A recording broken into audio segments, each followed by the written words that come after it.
Pemerintah Kota Ambon mengadakan kegiatan penyusunan perencanaan pembangunan desa bagi aparatur desa negeri di Kota Ambon. Kegiatan tersebut berlangsung di Hotel Ambon Manise Senin tadi.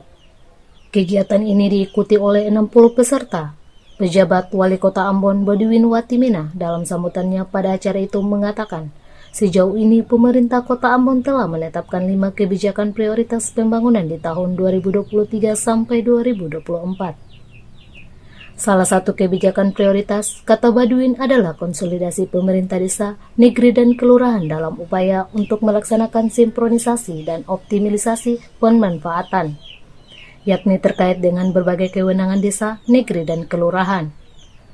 Pejabat wali kota ini juga mengatakan, pada kegiatan ini panitia perlu menghadiri narasumber yang baik agar bisa menerangkan cara pengelolaan keuangan desa dan negeri dengan baik. Dari Ambon, Wadian melaporkan.